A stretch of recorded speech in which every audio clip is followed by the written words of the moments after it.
Okay, so you see, my good people, when John had awoken precariously that fine fateful morn, he had found his super mega foxy awesome hot jam flavoured jam missing, as in gone, as in no longer in his pocket of John's boxes. He felt a swoon coming on and staggered wildly to and fro, and the backs of his beautiful life-giving hands hitting his plasticine forehead in an alternating jerking rhythmic. My precious, John whispered fiercely as he forcefully ripped his shirt in twain, his jaw muscles clenching in adulterated fury. It was then that he knew what he had to do. He had to confront Mycroft about his lecherous jam-stealing ways. John dressed with his, oh fuck, what is even that word, vehemence of two teenage girls who were late for doing their late day of high school, in which they only had to fuck me. What am I reading? Okay, where am I? Okay. So this is all over jam. Yeah, this is about jam. It gets worse. It's Okay. about a good stuff like Nutella or honey. Jam. Yeah, the walk to Mycroft's office was short and angry, much like the man who walked in. As John pelvic thrusted the door to Mycroft's office open, the entire building quaking and trembling with the aftermath of his masculine assertion. Back at the Baker Street, Sherlock was stricken by Dick rigor mortis. In fact, everyone in a 200-mile radius got a bad case of the stiffies, swaggering into deep, dark, dank recesses of Mycroft's cake-scented office, which were also suspiciously enough shaped like a cake. John bellowed Mycroft's name in an empty vastness in which pervaded the room. Wait, so the guy lives in a cake? Yes. He's still jam. Is he having a jam cake? His hair prickly like hedgehog-ish fury. That wasn't the only thing that was prickling. Who? When his every instinct screeching at him so much, John became suspect that Mycroft homes might indeed like waffles.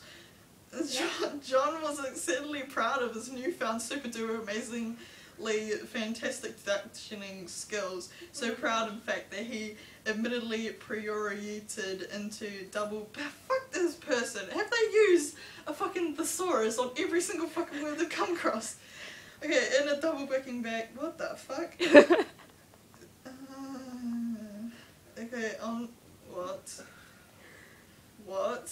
Okay, where am I? So proud, in fact, that he had immediately something or other into a double backhand spring, sticking the landing with a mighty ka-chunk. Let it be noted that John's feet didn't make the noise on the desk when he landed, his mouth did. On Mycroft's desk, in which is when Sherlock burst into the room, the scent of cake so thick and repelling that he nearly barfed everywhere. Wait, cake repelling? Yes. It must be a horrible cake. But the scent of John's manly musty must expelled the thick air. Oh fuck, this is ridiculous. Okay, the scent of John's manly musty must expelled the thick cloud of noxious cake fumes, his body reeking of arousal which smelled suspiciously like melting eyeballs. He had arrived just in time to watch John land, bow-legged and masculine beyond belief, on top of the desk, his chiseled abs hardly visible. Sherlock, was he still in his boxes? Wait, so he's in his boxes? He's in his boxes and he's confronting Mycroft. Mind you, he was in a sheet at Buckingham Palace. No, this is John. This is John. This is John. I'm so confused. This is Sherlock, I believe it, but this is John. This is John, apparently. This isn't But John. apparently John is masculine. Oh god, here comes the really terrible bit that I sent you, Sam. Oh my god. John, I smelt your manly musty must from across the globe, and by across the globe, I mean England. By England, I mean London. By London, I mean Baker Street, and by Baker Street, I mean my dick. Sherlock paused, sucking in a huge gasping breath of air before rambling shrilly, "Get inside my butt!" Oh my god. Is this gonna get worse? This gets worse and worse and worse. How does it get worse? I don't know. It doesn't seem possible. I know. Okay, John placed his hands sassily on his hips, quat, he replied, his lips pursed into the point of non-existing. And that's an ass ton of pursing. He may or may not have purse bender, or more like not actual purses, like the verb. He might have a purse bending master, but he was a dick bender. In fact, he might also be the avatar of sex. I don't think that's a real thing. Yeah. Sherlock, John snarled snarkily with a sneer. Tomorrow is Christmas, it's practically here. Is he the Grinch? Sherlock has never been more confusedly aroused in his entire life. He was incredibly confoused. That's not a good spelling. Oh fuck, they've just completely killed everything with their bad spelling. Make it much worse if they try. Whichever butters your biscuits. Also, did you eyeball the microwaves? Eyeball the microwave. Did you eyeball the microwaves, Sherlock? I mean, that's what you should be doing. Sherlock's meat wand was turgid beyond belief. His pants actually ripped a little about how unbelievably rigid his shlong dong was. It just get worse. I told you it get worse. When he finally came to with it from his fit of swooning, it was the truly glorious sight of John being an awkward gym teacher against Mycroft's desk. His abs are ripping gently as he undulated softly in the breath. You are majestic as fuck, Sherlock's croon, riffing anti-clockwise and incredibly heterosexually against the door. John, you deeply... Is he saying this? Why this is a really horribly written gay fanfiction? Oh no, it's actually really well written, it's just ridiculous. Fuck, where was I? I don't care. Sherlock wet, heterosexually. Still... How do you make heterosexually? Oh my god. I don't know, it's like literally, it's like, Sherlock also wet, full stop, heterosexually, full stop. Still undulating softly, John beckons Sherlock with his door inca. Stick another Sherlock felt compelled by John's soft... what the fuck even is that word?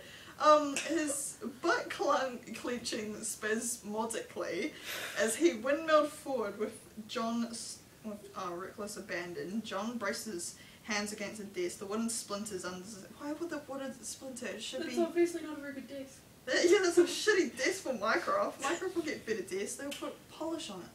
God. Okay, the wood splintering, yeah, manly, masculine hands. John swept Sherlock into his arms like a hero of a cheap-born porn book. His hair blowing in the... I don't know. Swept him like a hero in a cheap porn book. Yeah, okay.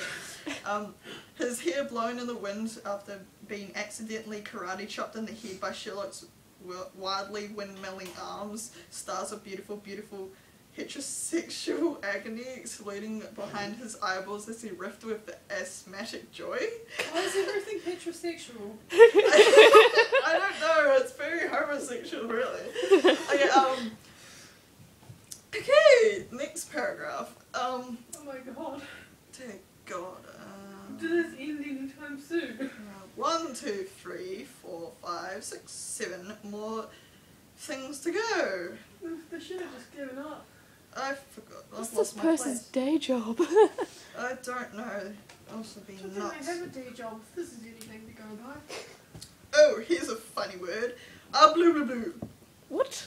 I don't know. Oh, what? You... No?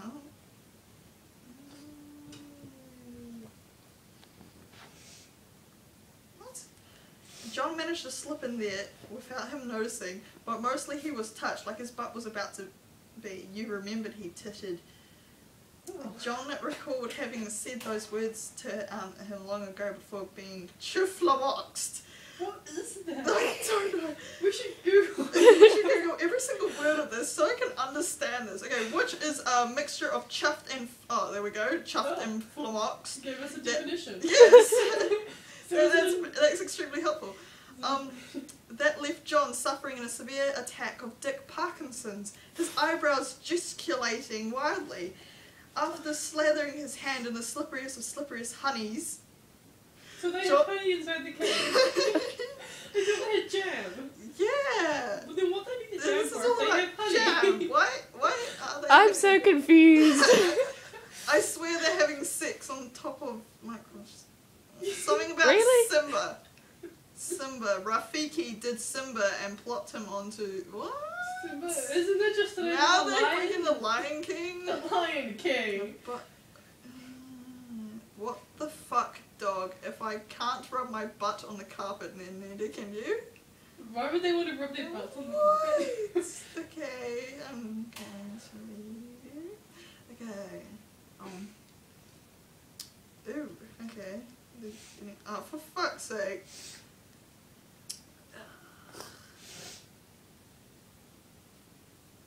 Oh, these are sentences that doesn't make any sense. The feel of John's manly marshmallowy man Dr. Man hand on his sensual Adonis-like cheekbones caused Sherlock to be rocked with so many orgasms, his body convulsing and flailing crazy. Just like his pockets, he shouted out his own name as the love juices flowed freely. What a mouthful! John was confused. His jimmies were... oh, for fuck's sake, they really had... his jimmies were rustled. What is... They couldn't have used They English did. that people actually use. Fuck's sake. Jimmies, who even... I know. That joke's been overused though. His jimmies were subsequently rustled. Subsequently. Yes. Wouldn't it be substantially? Yeah. It's like they're trying to use every word in the dictionary. Oh, they are. I swear they had a thesaurus right there. Okay. John presses luscious lips to the centre of Sherlock's macaroni-like ear. His lips pulled back in a snarl as he growled regularly. Like macaroni to me. Yes, here's a macaroni ear. Macaroni, yeah. Can you feel me, Sherlock? Can you feel me inside you? He sucked in a snarling breath, his melancholy abundant sniffed nipples. How are they melancholy? His nipples are sad. His nipples are sad. Okay, press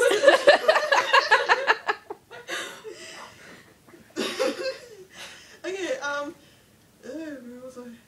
His melancholy nipples pressed in Shirley's candic collarbone with my cock willy. Isn't that just the same word? Same thing, repeated twice. Hey, this entire fan fiction is called Cock Willy. Oh, you should. The other one's ridiculous as well. The last bit was whispered to so angrily with such vehemence that the ferns next to Mycroft's desk trembled and shook with terror. And with that said, he proceeded to pump in all his hot, precocious sperms into Sherlock as they spasmed and wriggled as one. After the last orgasm had been had, John whispered lovingly against Sherlock's lush, full, kissed reddened lips, "I'm not gay." As their tongues tangled together, their teeth clanging against one another as they played seriously game of tonsil hockey. And when they say tangled, they mean tangled. It took like forever, a solid 15 minutes to get them undone. What are they, frogs? Yeah. How do you get their tongues tangled? The two lay blissfully still as the stinky erotic sense of lovemaking billowed over and all around the now sex-scented room, heterosexually. I thought it smelled like cake. Yeah, it was a cake, and now it's sex-scented. Okay, and here's the notes at the end. Where's Mycroft in all this? I think he's watching from his chair.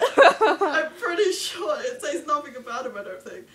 I skipped like 3 paragraphs. I don't know what happened to him. Probably died in that time, I don't know. I'm not really bothered. Sorry it took so long, darlings. I was a bit tied up and it's done at last. But by done at last, I mean there's 2 more chapters to come. Oh no. Oh my God. Aren't you excited? I hope you enjoy this still as much as you did the last time. Till next time, Moriarty. Oops, I mean Richard. Definitely Richard. Kiss.